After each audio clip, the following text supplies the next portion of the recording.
Welcome to The Growth Concept. I'm your host, Keone Upton, where my mission is to empower growth through real conversations. Holistic is whole, like it's zooming out. It's being able to go, okay, whatever that is, being able to look at it from a broad perspective. Today's episode is a deep dive into the health space, looking beyond those surface level symptoms and diving into the powerful connection between the mind, body, and soul. Most important thing is our awakening and shedding the aspects of ourselves that don't serve us. Joining me is Dr. Talia Steed, a holistic counsellor and author, whose mission is to empower individuals on their healing journey by addressing the deeper emotional, mental, and spiritual roots of their challenges. So if we are on that path to looking within and to evolving ourselves, that to me is the biggest contribution we can make to the world. Through her platform, BODI Alchemy, she provides personalised, intuitive, and practical tools that support meaningful, lasting transformation. Your answers will come to you. In this conversation, we'll unpack the cracks in the modern health system where it's failing us and explore how Talia believes we can reclaim our power and take responsibility for our own health. Enjoy this episode. This is The Growth Concept. Dr. Talia Steed, welcome to the Growth Concept podcast. Welcome. Thank you. I truly feel this conversation is going to be very fascinating and interesting because holistic approach to things is something I haven't been taught, and I don't think many individuals have.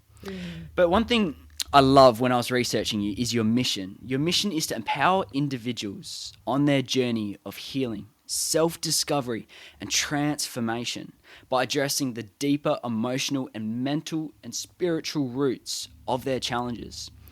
Let's go back in time. What is the story, the mission behind this powerful vision? Oh, that's a big question. I think I've always had that within me, this desire to support others and be of service in the world. And that's kind of where it all stemmed. And then along my journey, like us all, we kind of go on these different paths. And that led me to medicine, which wasn't the right path, but was where I learned a lot about health and healing. And then that then led to exploring all other modalities, and that led to kind of working out my own vision of health and healing. So it was kind of just a series of events, which I think is the story of all of our lives, really. One thing leads to the next and the next, and you're just on this exploration. What was the turning point for this powerful vision? Was it a specific moment in your life? I remember listening to a podcast of yours and you were working in nursing and it all started slowly to click as you were saying the series of events. I was actually in medicine.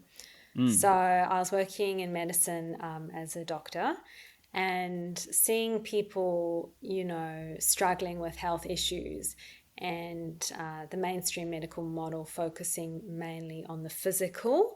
And so that, alongside my own journey going through, chronic symptoms showing up in the body that had no diagnosis or explanation, that led me to go deeper. So it wasn't one moment per se. It was a series of moments in myself and witnessing it in other people, really struggling with finding answers from the current system. Interesting you bring that up because you talk about the physical, that the traditional system mainly only focuses on the physical. What does that mean? So that kind of means, like, if someone goes to the doctor and they say that they have a headache, doctors, we're really trained to look for the red flag symptoms, something that could be really bad, like cancer, stroke, all the big things. So doctors are of this mindset to make sure there isn't something really serious. And that's good. We need that. That's of value. So this, by no means am I going against that. That is required. And that's where doctors are very good. But once it kind of gets past those like red flags and those are all ruled out, then it's like, okay, they're not quite sure, it's a tension headache or it's this or that. And that's kind of where it stops. So there's no if you have a really great doctor, then they'll take it deeper, but often that's like the limitations, if that makes sense. Interesting, because I know, like, relating this to like the common mental health, I'm just putting an umbrella on it, common mental health problems these days, like anxiety, depression, like with hearing from other people's experiences, you go to a doctor with having really bad anxiety problems and they just want to shove pills down your throat. And it has always sparked my interest on, are they really wanting to really dig deep into that mind-body connection? Or is it covering that up with a Band-Aid just because you get extra commission for recommending this particular medicine? I feel like this is so deep so quickly, but what are your thoughts on that? Yeah, what you're saying about the quick medication, you know, I had an experience once where I myself, and this is why it's been such an interesting journey, because I've been doctor and patient at the same time, which all doctors are. We are all patient. We even replace doctor with healing professional. Every healing professional is also receiving healing from someone. I mean, it's like teacher, student. Every good teacher is also a student. So, but anyway, so I went to the doctor and I was actually feeling really just lost. I was feeling, at that stage of my life, I was feeling lost with my career, lonely, and these really deep human feelings that are actually very normal. And I went in there really just to have a chat, and I knew her position, so I was trying to make it easier for her by saying, look, I'm not expecting anything from you. You don't need to fix anything. But straight away, and I was so saddened by this interaction, straight away she came at me with this questionnaire, this depression questionnaire, and like, you know, and basically telling me I was depressed and I probably needed medication, like what you're saying. And I was really shocked because number one, this was our first consult. She'd never met me before. Number two, I was working as a doctor myself, and I was saying, I really am coming here just for a conversation. I put it out there. I put it on a platter, and it was straight away. Like, and I think what that shows is someone's own discomfort with sitting with hard emotions. It's beyond just, you know, it's beyond medicine. It's like broader to our society. That is how we've all conditioned ourselves to be. If there's a big emotion, if someone goes, you know, really deep, really quickly, that they feel lonely or lost, people don't know what to do with it. And that's how that has infiltrated in our healthcare system. With obviously having that doctor-patient ratio that you've had in your life, with your approach to things now, was that based on your past experiences with healthcare professionals? I think I always had that foundation. Like I remember at university, like my interest, what do they call it? Elective topic was psychology of healing. So I was always drawn to these like more philosophical healing type units or ideas. So my approach, even when I was sitting in that GP seat myself, I always had that approach. Like if someone came in with a physical health issue, and once I had ruled out the red flags, like I was talking to you about before, that there was nothing serious, I did go into, you know, what's happening in your life situation, mental health, social health, relationships, all these factors, because that was just, I guess I've always had that framework in my mind. It didn't really come from anything per se. It's just something I've always held. Yeah, seeing the bigger picture. Interesting. That experience where you had with obviously going to the doctor, just wanting to chat, and then they pull the Uno reverse card out and boom, here's some pills to take. Yeah, I was like...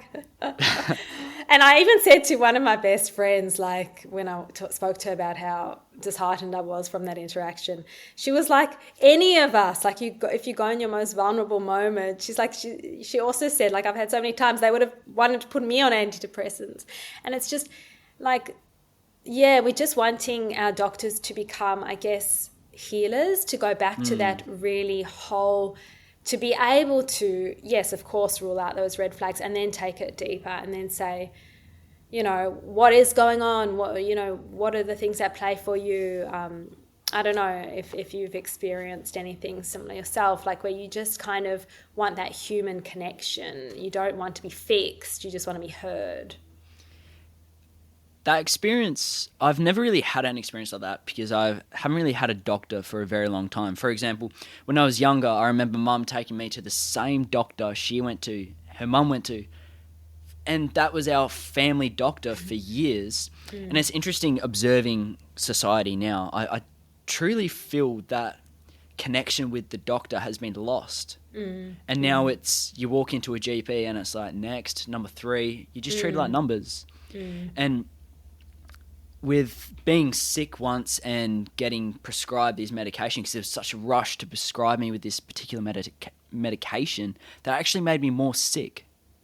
So then it's not really, as you were saying, attacking the root problem. It's just that Band-Aid fix. With your experience, do you think doctors now, I feel like this is a bit of a dangerous thing to say, but doctors now have like a commission, or if you like get a patient on this or X drug, then you get X bonus because you're... They actually don't. They actually don't. So in all fairness to that, so this is why it's so complex, because I worked with a lot of doctors who are actually really thinking they're doing people service. So they are working hard. They are burning themselves out. Their own mental health is struggling because they are outpouring how they think they should be, how we have conditioned doctors to be, right? That is not entirely their faults per se, because how can they teach something they were never taught themselves?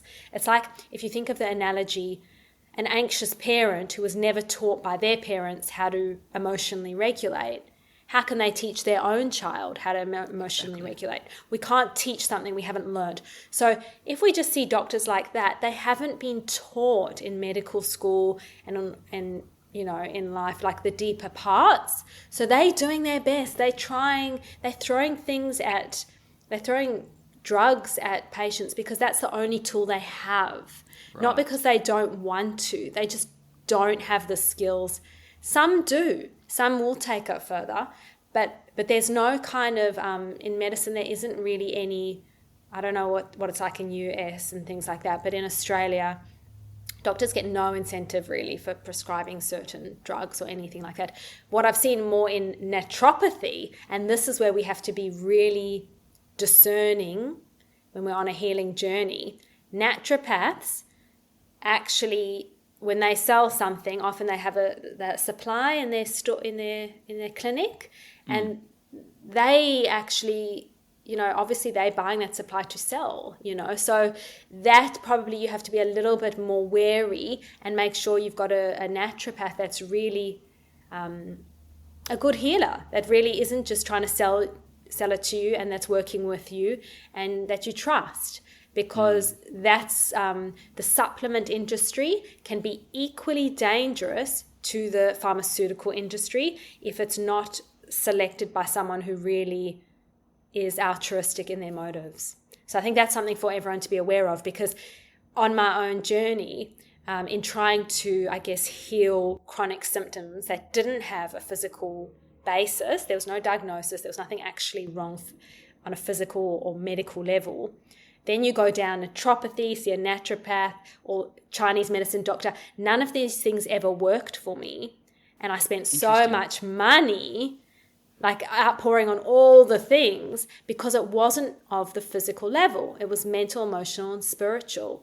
So that also obviously shaped my approach the most, my own journey, because when you see in your own body, and it can be almost like magic, like how profound things can show up, and then you look at the root causes, maybe it's something you've been stressing about, or maybe it's a anger that you're holding towards someone, or a fear, whatever it is. And then when you address that and it starts to lessen, that is intricate learning in the mind-body connection. Such a good point.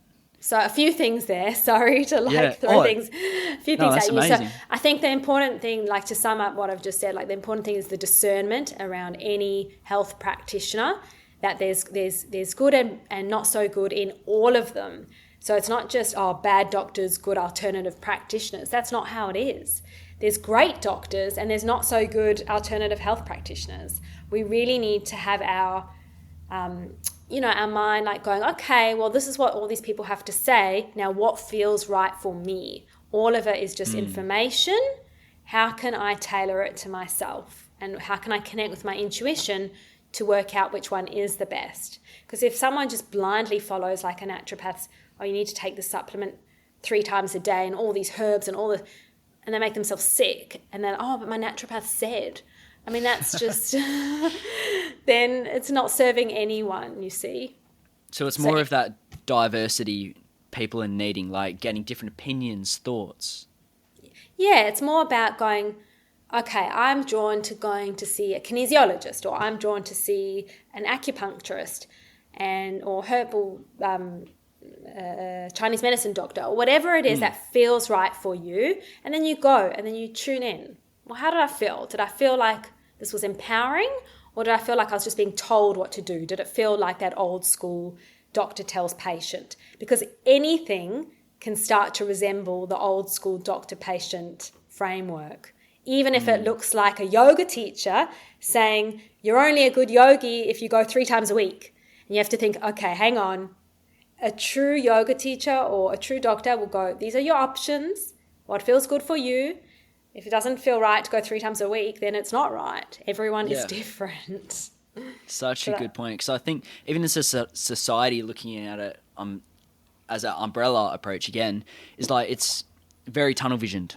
It's very my way or the highway. And there's like, it's getting better, I have to say, with media, different voices speaking up. And it's allowing people to have more of a opinion, more of a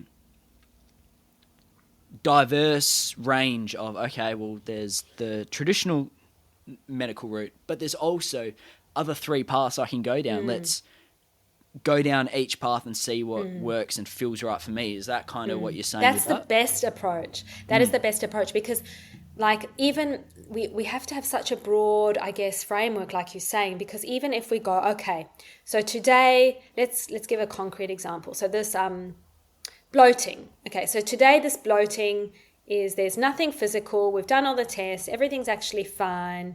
You don't have any allergies. Like it's all good. So let's go and address the anxiety. But in 5 years' time, that person that was bloated because they were anxious, they might have a parasite. And that bloating might then have a different cause. So they might feel, okay, maybe it's time for me to see a naturopath and see if there is something there. And then they might treat that and it might work then. And then in 5 years' time, they might actually have an underlying ovarian cancer. Okay, I'm just giving extreme examples so that we can get the point. So what's really important in all of this, and this is how our health links to our spiritual awakening, is being present to the moment as it is. Not holding, oh, well, it was anxiety 10 years ago, so it's anxiety today. We have to be present to the moment and go, it could be anything. And what does it feel? What am I being called to look at right now? And that's how health and healing links to spiritual awakening. Okay, so I'm just like thinking of a practical way of like seeing this. So let's just say I'm super stressed with like work and all that, and then I get sick. Is what you're saying tailoring the approach to, okay, I'm present, what is actually causing me to feel X right now, and identifying that? I mean, that's, of course, you're going to be looking at what's happening in this moment, like say with anxiety, but that's a little bit more complex than, that's taking what I was saying to another level, because say on the mental health side, there could be many, many reasons why someone is anxious in this moment that are linked to many moments before. And if that person, that depends on that person. If that person has already explored their childhood and their whole life, they've done a lot of inner work, it's going to be very different to someone who's never, ever looked within. So if someone has never looked within and goes to talk to someone about anxiety for the first time in their life, it's likely going to be not just about the present moment, but about all the moments of their life that have been thus far, because, you know, if we haven't delved into our emotional world ever, there's going to be a lot to uncover. That will be a very different picture if you've got someone who's been on a spiritual path or on a mental health path or a personal development path for a long time, and then they go, oh, I'm going through a 2-week period of anxiety, and they've really addressed all the other stuff. That's going to look different. So it depends on the person's particular circumstances, I think. So it's unpacking a lot of past series events to get to where you are now. Well, it depends on what's needed for that person. I think that's the point. Sometimes we will need to unpack past events and sometimes we won't. And that's part of that intuition and working with the right person. As I was saying, if someone's done a lot of inner work already and they've already rehashed the past events, that person might be being called to be more present and to move on.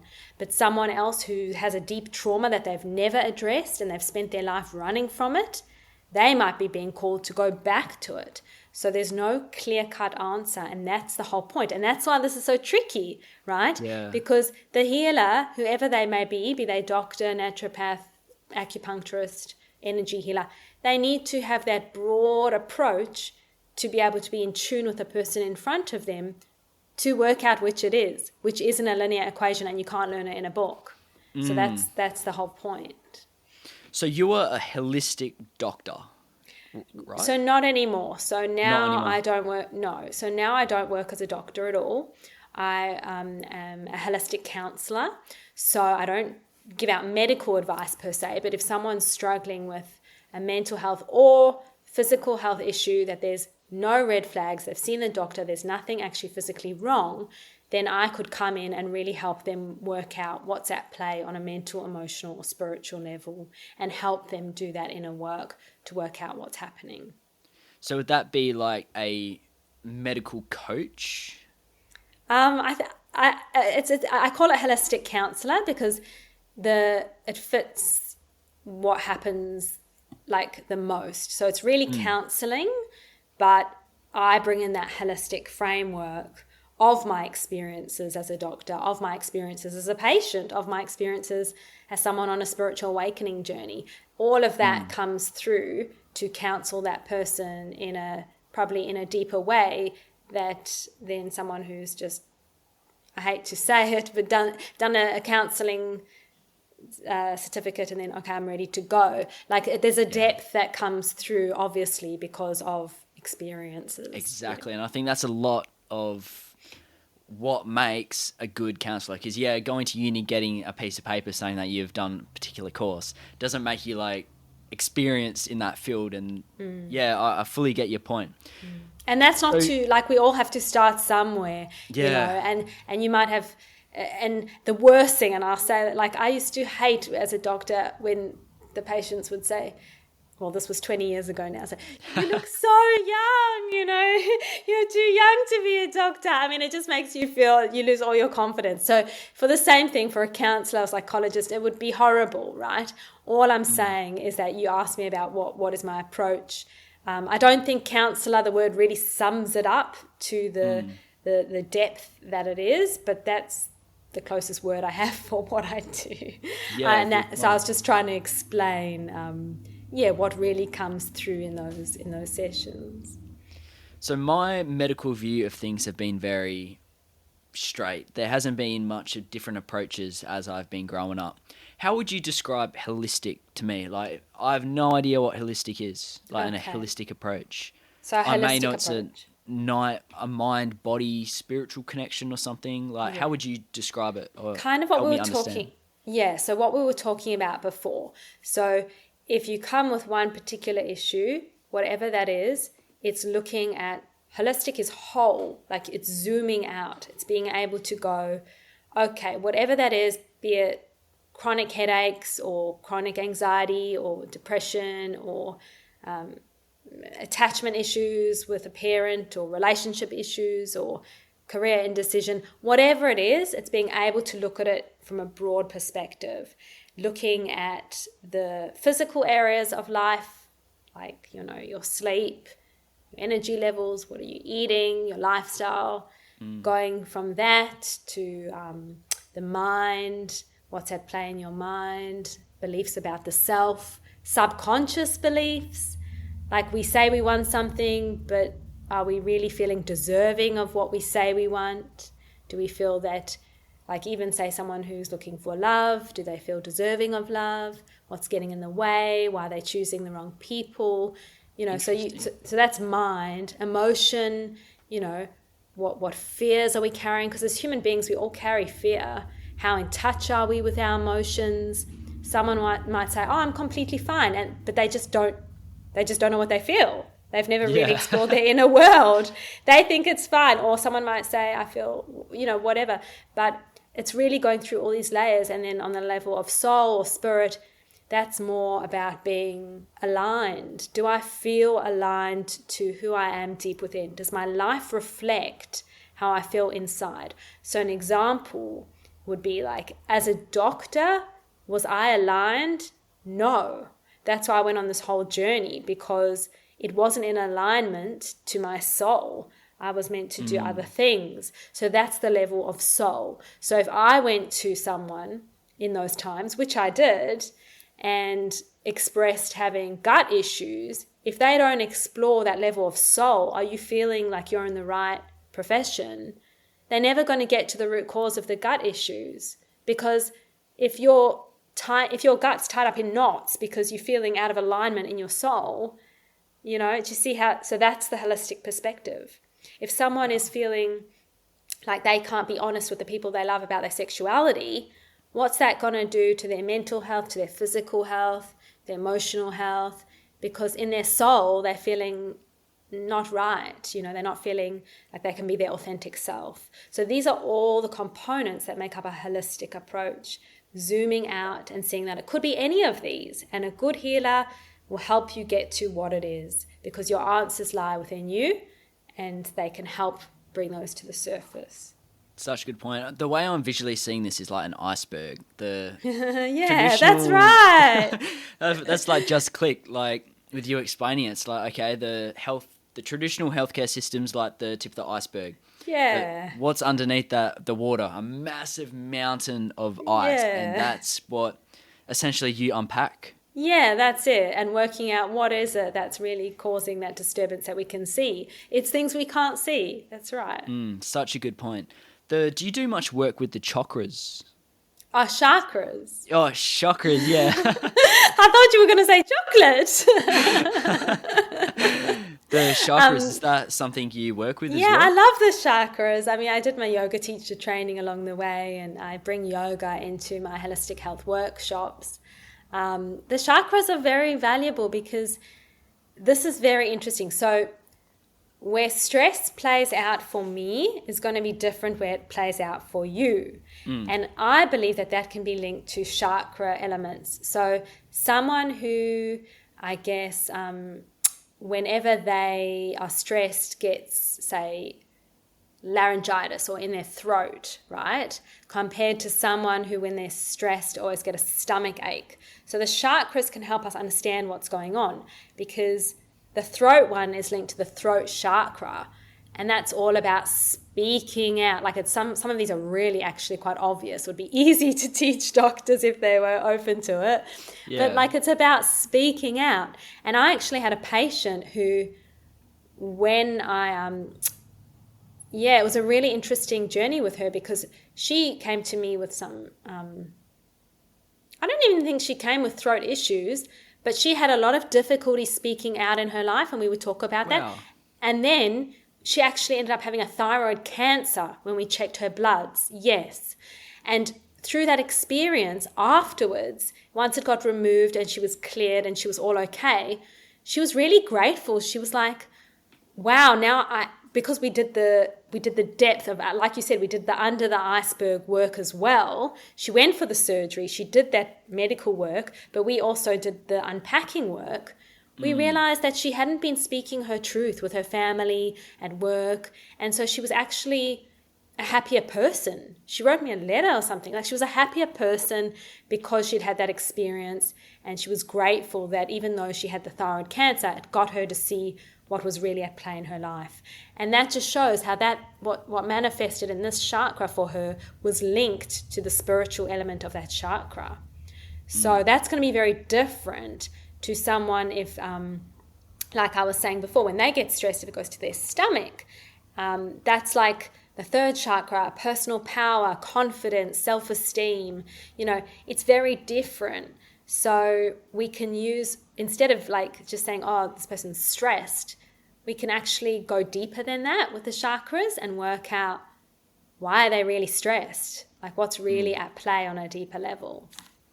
For those listening, because this is something that has been introduced to my life recently, I'm picking up this book, actually on my table here, the Chakra Bible. Okay. Yeah, and I'm like learning about different parts, but how would you describe chakras? Because I know it's different colors that represent parts of your body, like the heart's red, I could be wrong. Like pink or green usually.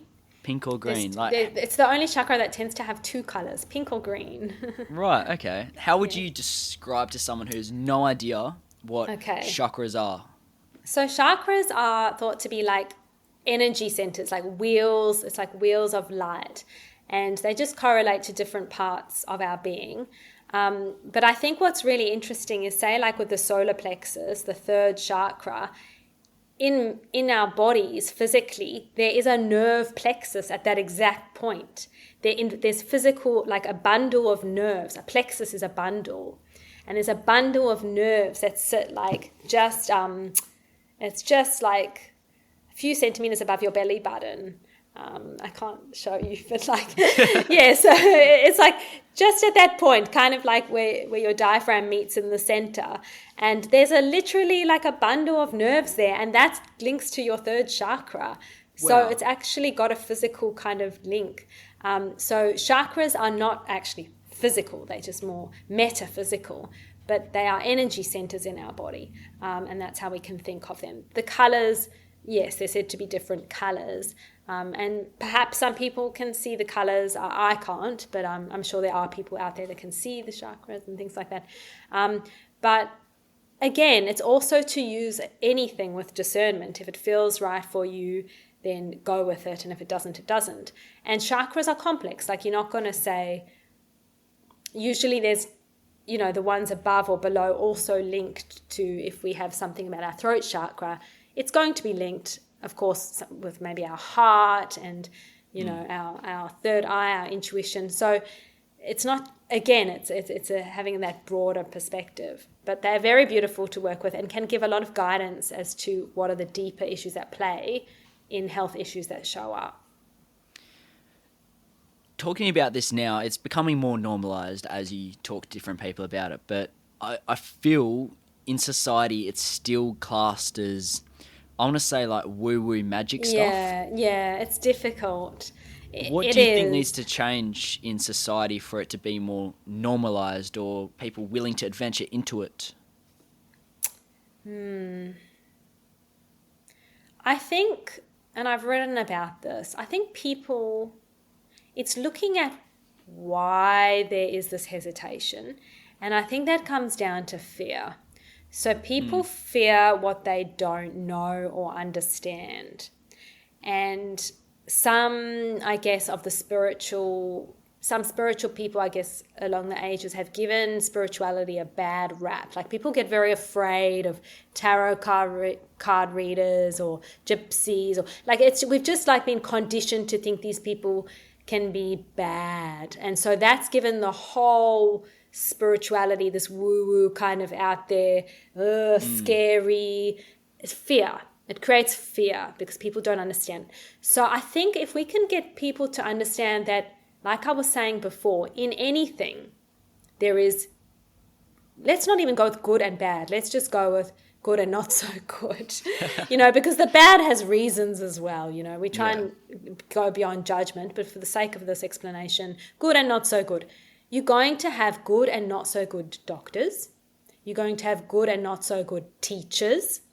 You're going to have good and not so good priests. Think about all the domains and the good and the not so good that has come out about all of them right?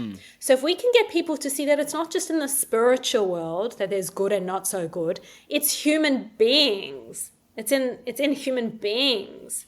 Then they can start to go, okay, maybe I can be a little bit more trusting that it's just up to me to make up my mind. Like, if you went to a doctor and they just told you, you need to have surgery tomorrow, you need to do this, you need to do that, you probably would go and get a second opinion because it doesn't feel good. So I think it's just helping people, like kind of supporting them through the fear of the unknown and realizing, educating people that what they're afraid of is something bad or being told something scary that's going to unfold, someone fortune telling them and in 5 years' time this is going to happen. But that's fear. And if you find a really good spiritual healer, then there's what's there to be afraid of? They're just going to help you connect you to you. So I think that would be helpful to get them to see the good and the not so good in everything. Even people they put up there, like we put teachers up there, we put lawyers up there, we put doctors up there in the conditioned society. And, as we said, some are good, some are not so good, human beings. So when we can see things like that, it will be helpful. And then I think it's just as more and more human beings awaken and speak like I'm speaking and really be open with who they are and their truth.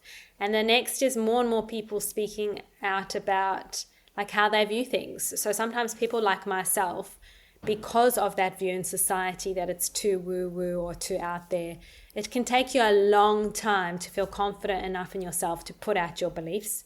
And so that's why I stayed in medicine for so long, because even though you think differently and you're trying to do differently, there's a part of you that has that conditioning of, well, what you're doing is wrong, is too woo-woo, is you're too emotional to be a doctor, you're too broad thinking, like all these negative connotations. So when more and more people can go, no, actually what I'm saying, back themselves and share this with the world and give the spiritual and the woo-woo more credibility and say, well, I'm not doing anything out there that's that far-fetched. It's actually just asking someone what's happening in their relationship. If they're coming in anxious or depressed, that's not too much.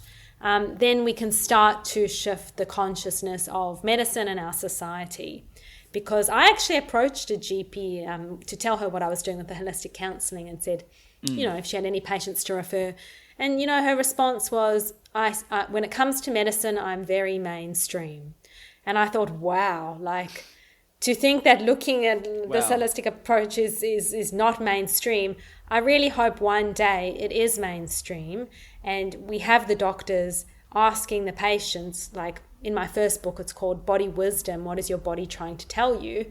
And if all doctors, after they'd ruled out those red flags, said to the patient, what do you think your body's trying to tell you? Because I did that experiment. I actually, when I was in GP practice, it's in my book. Like I asked about 100 patients that question, and the answers I got was really, was really quite profound. People could express, they knew what was happening to them. They just needed the permission to, I guess, back it. And, people know. I feel like the questions aren't being asked enough. They're not being asked, yes. Yeah. So that's how we're going to shift things. When we teach doctors, when we teach the medical world that there are deeper things at play, and this is all you have to do. It's not that hard. In medicine, we taught like this pain, these questions you have to ask if someone comes in with pain. And then the last question, once they've ruled out anything serious, should be, and what do you think your body's trying to tell you? And someone will say, I think I really need rest, or I've been pushing myself too hard, or this isn't the right relationship for me, or this isn't the right job for me, or I need to go and repair my relationship with my mother, or whatever it is. They know, we know. They just need the person, the healer, to help them get there. Joe Dispenza, I feel, do you know who Joe Dispenza is? I feel his way of approaching things and his brand and what he's told the world is very interesting, and I feel his approach to things have made people a lot more aware on the potential and power of the mind, body, that holistic approach. Like he has cured countless people from serious chronic diseases purely by a belief system process. I think I'll just interrupt you there. Yeah. So he hasn't cured anyone. He has empowered people to believe that they can be in a different state to where they're at. So they had the thing within them. We've all got the tools within us, but he's given them the empowerment to back themselves and put them in this energetic state through his meditations and whatever else he does to kind of get out of their contextual framework where they're in now and move beyond themselves. So he hasn't done anything to someone. No one can heal you. The healing potential lies within us, but people can create the circumstances where we just actualize that, right? But often I have to say as well, like often it is a series of things. Healing, we can be led to believe it's just one miraculous moment, but it's not usually the case. Like even for those people that do have that miraculous moment, there's probably been a lot of pre-work to get there. They've probably been people who've really already been on a path that has enabled them to step beyond themselves in that moment. And that's important for people to be aware of as well. Otherwise, we can be seeking this miraculous moment without realizing that healing is often a lifetime journey. Doesn't mean we can't be rid of certain things, but the inner path is one that in actual fact has no end. And even Joe Dispenza himself would be looking at things and addressing things and moving beyond his self all the time. So I think these are the paradoxes of life. While some people can have these miraculous moments, they are going to be on the minority. And most people, their healing will be a journey of a series of moments. And those that have those moments have likely done a lot of inner work to get there. So I think it's important to have that framework. With this conversation so far, I think I'm putting a pinpoint on what is missing. It seems to me that not enough people are doing the inner work or willing to go in and do the inner work to find the actual solution to the deeper problem. Do you see it the same, or do you have a different... I do see that, and I do understand that. So it's the same thing like we were saying about fear of some of the spiritual holistic viewpoints. People are nervous to go within because of what they might find. And we have to have love and compassion for that in other people and for that in ourselves, because it is difficult to go within when we don't know what we're going to have to need to change and our willingness to actually change it. Because we've all met people along the way that for whatever reason, even if they complain about their life situation, their partner, their job, they never change it.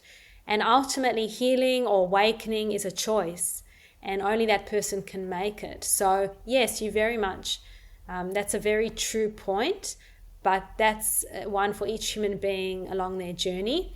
And often people come to a moment or a series of things that align in their life that will propel them, that they've got no choice. It feels like now it's my time. Like there's been a series of things or one thing or whatever, and I'm being called to look.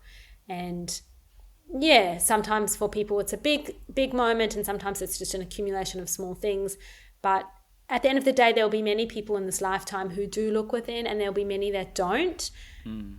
What chance we have of actually evolving beyond the things that cause us suffering if we don't? Well, not much, because if we're not prepared to look at what has made us sick in body, mind, or heart, well, then we can't change what we don't want to see. Exactly. So we if you want to really heal something, and I actually write, it's interesting, where's my book? I have my second book. The first chapter talks about this. Caroline Myss, I'm not sure if you have encountered her stuff, but she talks about the will to heal versus the will to live. And I write about this concept as well in the second book, in the first chapter. And the will to live, like most human beings carry a will to stay alive. It's a very primitive, we want to live. And even those who have suicidal thinking, think about how many people live with suicidal thinking, because they still carry that will to live deep down. Even if their mind goes into suicidal thoughts at times, those who live with the thoughts, they still carry that will to live. But a will to heal, less people carry that will to heal, because what you've said, it's harder to go looking within the self and to shift the patterns and those things that are not serving us. That is hard. So But in saying that, the benefit, the ripple positive effect of our lives and those around us when we choose to awaken from our old selves or smaller self or whatever you want to see, that's huge, that's profound. That's the biggest contribution we'll make to this earth. So, and our life starts to ripple like a positive ripple effect outward. The more deeper you go in, the more, you can, someone I follow, Victor Odo, I love this guy in America. He talks about it's like a bone arrow. The further you pull the arrow back, the further it can shoot forward. Yes. And I like that. That's a good way of seeing things. For someone wanting to become a doctor, go down the path of medical or whether it's a naturopath, what is one thing, like if you could say one thing to them, what would you tell them with obviously the process you've gone through experiencing both sides of the equation? I would say the most important thing, there's two things. I would say a healer, if you want to be a true healer in whatever capacity that is, a healer is someone that connects other people to themselves. So the second part of that is a true healer has to be someone that is willing to look within, because you need to know what your own biases are, what your own journey is. We can only teach or heal how far we've taught or healed ourselves. So, they need to be a person that is willing to look within, to know what biases they carry, to make sure that the person in front of them, they are not even like subtly influencing them or directing them, and rather allowing that person's answers to arise from within them. So that's what I would give to them, that it's all like learn all the information you want, get all the qualifications you want, whatever they are, even like a holistic healer, do your Reiki training, do your yoga training, do all these things. And then just sit back and kind of, when you're with the person in front of you, just be with the person and allow all of that to go to the background, and the answers you need will come to you to help that person get there. So, right. Yeah. And for a patient that may have a sickness of some sorts, what would you tell them if they've come to that crossroad of, okay, I'm diagnosed with X. Now, do I go traditional, holistic, naturopath? I know you were saying get all opinions. That's the best way. But what's one thing you would say? I would say be true to yourself, and that can be tricky when we get clouded by fear. So the most important thing is to find ways to center yourself into your higher self, inner being, whatever you want to call it, to connect within. So you're not thinking of the right, path. You just feel it. You find contact with your intuition, your highermost self. And so when you're on that journey, set whatever that practice is for you, whether it's meditation, swimming, running, like you and your running clubs, whatever it is, do your thing. See all the health professionals you need to see. And when you're running, when you're meditating, when you're surfing, your answers will come to you. Right. So make sure that you are doing all the things that make you feel aligned to self, to then support yourself to make the right decisions for you. Gotcha. And make sure you have healers from all of them, the medical, the energy healers, the naturopath. See all of them and make sure that they are on the same wavelength, that they are helping you to be empowered to make the right decisions for yourself. That was going to be my follow-up question, is how does someone do this? And based on what you've said, it's answered that. It's doing something that you love, whether that's running, like you were saying, or surfing, doing something that you love, and then that way you can make the decision in your state of enjoyment. Is that kind of the way to go about it? It's what you love, but it's deeper than that. It's more like... because we could love going to the movies, or we could love... Scrolling through TikTok. We can love all these things, but it's something that like you feel in your soul. Like people who love the ocean, when they get in the water, they come out of the water different. I'm not one of them. I get freezing. I come out of the water if it's too cold, crying. It's too cold. But people who are water people, when they come out, they're like a different person. It's like they've aligned themselves to themselves. When I come out of a yin yoga class, I'm like a different person. I've aligned myself to myself. So find what it is, and this can be part of the journey. I'll say that as well. Often, if we get a major health thing, we actually don't know what it is. So we actually need to be doing both. We need to be finding what it is, because that's a whole nother topic, a whole nother part of our journey is finding ourself, our true self. But if we know, if we've got some inkling, it's doing that thing that aligns with our soul, that connects us with our soul, so that our decisions can kind of come forth rather than coming from the mind, which is operated by fear and doubt, insecurity, worry, all those things. So we need to be finding ourselves or doing the things when we feel aligned, and then finding practitioners and people in our lives that can also help us make aligned decisions. That's the best advice. Such a good point.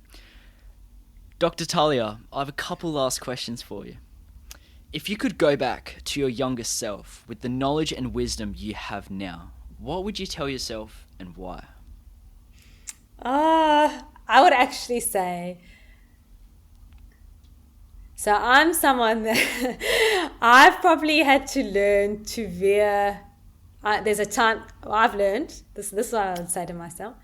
There's a time for inner work, and there's a time to sit back and integrate and just live your human life. So I would say to myself, you are doing an incredible job. Take the pressure off and just find that gentle balance. So some of us in this world tend towards the human life. Some tend towards the spiritual, the esoteric, the bigger picture. And they're both important. And I would say to myself, gently go in and out of both and take the pressure off always evolving. Because people on a spiritual path who are prepared to look within, like myself, can get lost there.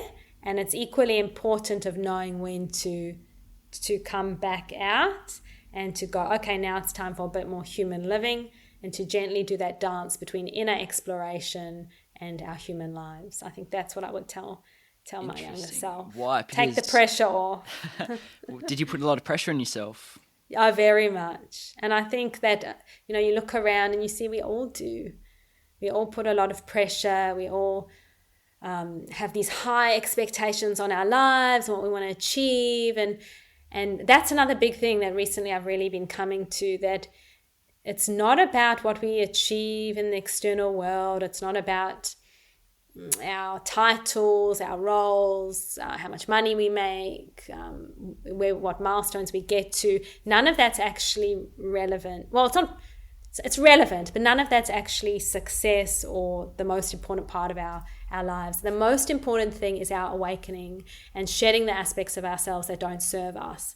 So if we are on that path to looking within and to evolving ourselves, that to me is the biggest contribution we can make to the world, because we're becoming a better and more evolved person each day, and that can only be a wonderful thing. So if we all focused more on that rather than these external things to tick off, I think the world would be a far better and more beautiful place. I love that. You've answered that so well. The last guest I interviewed on this podcast left a question for you, not knowing what business you're in, what work or person you are. This question is, I feel like this question really suits this conversation. I'm excited to hear what you think. Okay. When you think of the future, what's the one thing everyone doesn't see but needs to start preparing for? Okay. So I feel that the big, we are all awakening quite rapidly now, and the institutions like medicine, like defense, like education, they're going to undergo such, an evolution at some point where what we've been talking about today will be mainstream. And so our society needs to be prepared that it's almost going to be like a revolution of all these institutions that are based from long outdated kind of conditioning. So there will be, hopefully, our society can go one of two ways. We can stay in the past and in an outdated model, or we can evolve. And hopefully there will be a huge evolution of all these institutions. I love that. Dr. Talia Steed, thank you so much for opening my mind to a lot more possibility and perspective on different avenues to go down, and visually seeing holistic as an iceberg that has that's great, topped it off, and it makes a lot more sense now, and I'm so thankful for this opportunity to sit down with you and have this valuable conversation. Thank you. Thank you so much. Thank you.